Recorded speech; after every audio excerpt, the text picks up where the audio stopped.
So Lisa Hanna is done. Lisa Hanna is walking away from politics. Lisa Hanna is walking away from the People's National Party. And I know that she mentioned this a while ago that she would not have run for re-election, but to actually see her leaving now, to see her farewell video, and to actually know that, yes, this is it. No more Lisa Hanna in Southeast St. Anne. This is a bit different.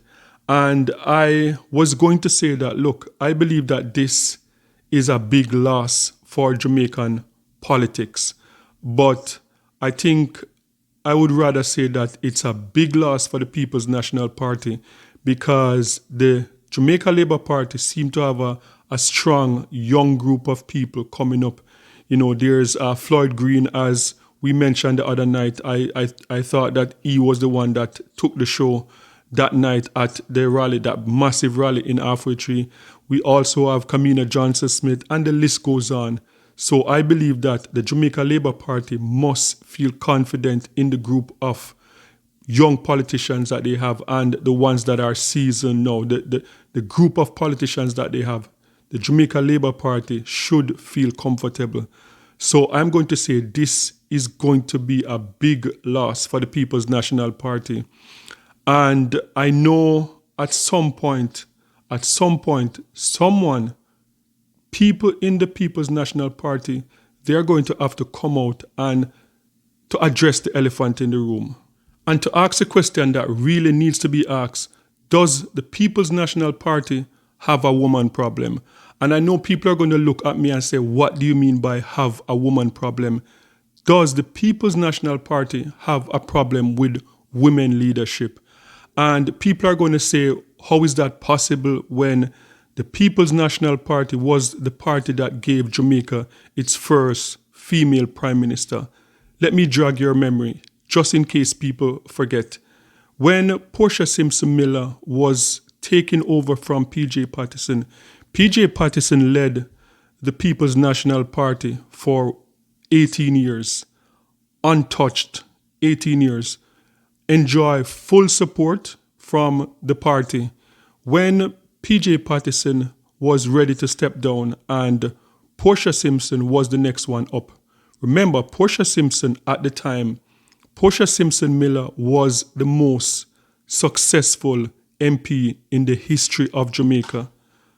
Portia Simpson Miller, the history behind Portia Simpson Miller and going to a seat that was traditionally a JLP seat as a young woman in her 20s, and she won that seat and she never lost it ever again. She at the time was one of the longest, if not I think the longest or the second longest serving MP in Jamaica at the time.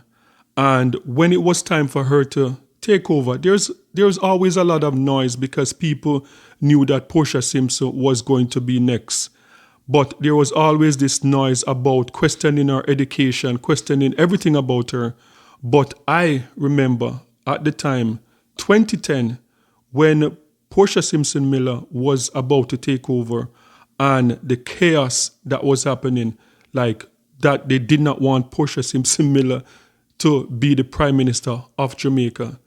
And I remember at the time there was this young woman, a hardened supporter of Portia Simpson Miller, and she came out and she made ruckus about what was going on in terms of almost like a coup. That's what she came out and said, like something is going on in the party with the delegates, like they don't want Portia Simpson Miller to be the Prime Minister. However, Portia Simpson Miller went on to be the Prime Minister and she won the election in 2011. Portia Simpson Miller won against Andrew Holness and she won 42 seats to the Jamaica Labour Party 21 seats. Fast forward, 2016, Portia Simpson, from everything that we have heard in the background, that Portia Simpson did not enjoy the type of support that P.J. Patterson enjoyed for 18 years. There was always like some backstabbing going on in the back. People in her own party thought that she was crazy for wanting Jamaica to become a republic, to walk away from the British monarch. We will, therefore, initiate the process of our detachment from the monarchy to become a republic with our own indigenous president as head of state. And we saw 2016 now, another election between Portia Simpson Miller going up against Andrew Holness for the second time. And we saw that the JLP had a slight victory with 32 seats to the PNP 31 seats. So Andrew Holness won his first election, 32 seat. Portia Simpson, 31, she lost. And that was it for her. They came down on her and they had to get her out of the party because they didn't believe that she could win another election. Did not give her another chance to win another election because she lost to Andrew Holness. Fast forward now, 2020, Peter Phillips who took over and thought that, okay, he was in a better position to have a victory over Andrew Holness. And look at the result, 2020. 2020, we saw, which I believe is the worst election result in the history of Jamaica. If we take out what happened in the 70s with the Michael Manley government, with the Americans involved, this defeat would be the worst defeat. So this is a party that they wanted to get Portia out because they did not believe that she could have won another election. And look at the result, 49 to 15 seat, 49 to 15. After that disastrous defeat, I believe that most Jamaicans thought that Lisa Hanna would have been the one to step up to lead the People's National Party. And for many reasons, because we were in the season where politics was changing and the face of politics was changing. Gone are the days when it was you'd have to be like an older white person to be a political leader. We saw the tide change with Barack Obama being one of the youngest president. We saw Justin Trudeau, another young person. We saw President Macron from France. We saw another president, I can't remember her name, from New Zealand. So this was the time when there were a lot of young leaders across the world. Andrew Holness himself, one of them, being young, one of the youngest prime minister, I believe the youngest prime minister in Jamaica history at that time too. So I believe that most people, Jamaicans, I'm not talking about PNP delegates or whatever, Jamaicans thought that Lisa Hanna was going to be the one that would step up, and out of nowhere, Mark Golding.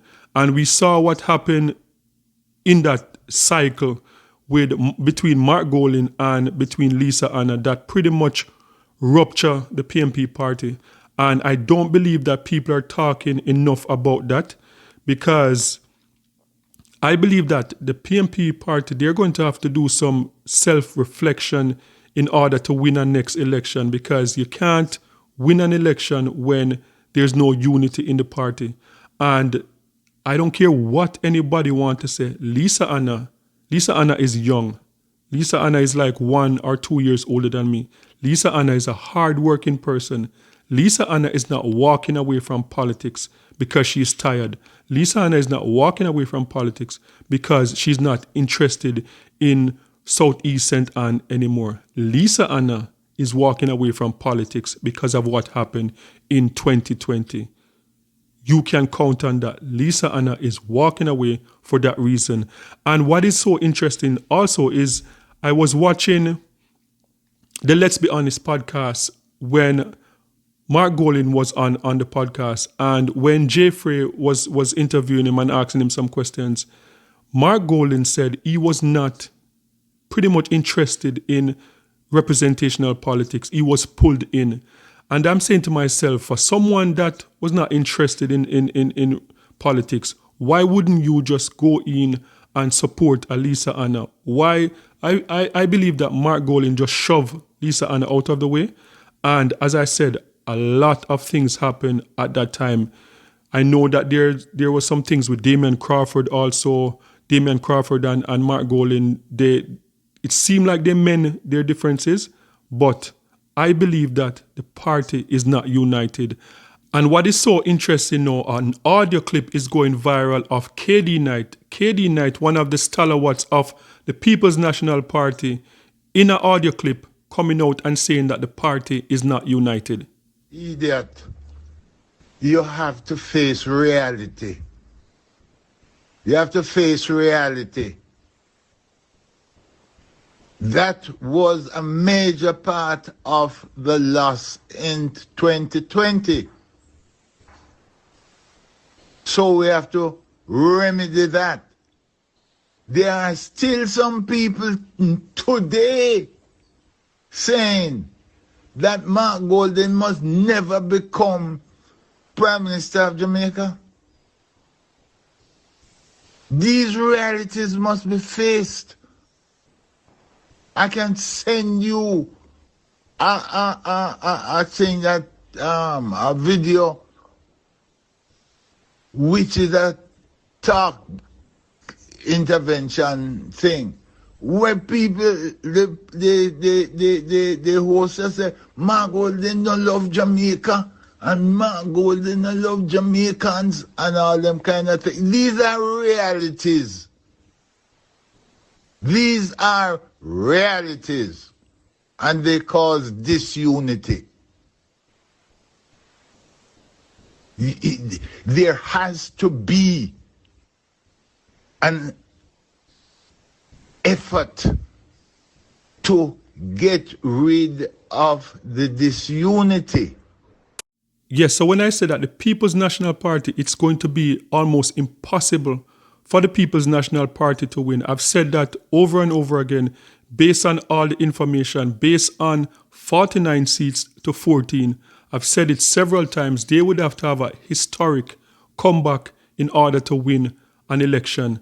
Not with the Prime Minister, Andrew Holness, so popular right now, not with such a strong Jamaica Labour Party, with almost 50% women representing politics in Jamaica, the first time in Jamaica's history because of Andrew Holness.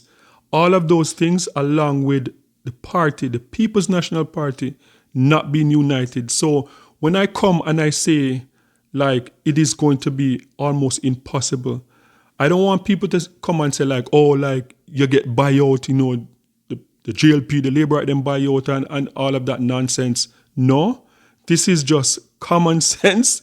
This is just common sense, and this is just critical thinking and just know what is going on. I've been around politics for like over 40 years.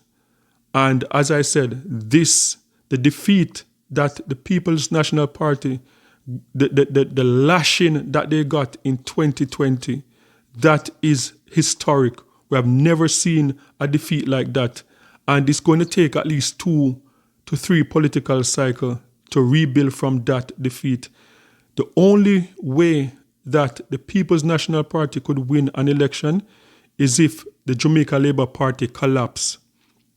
And I know people talk about corruption, scandal, all of this.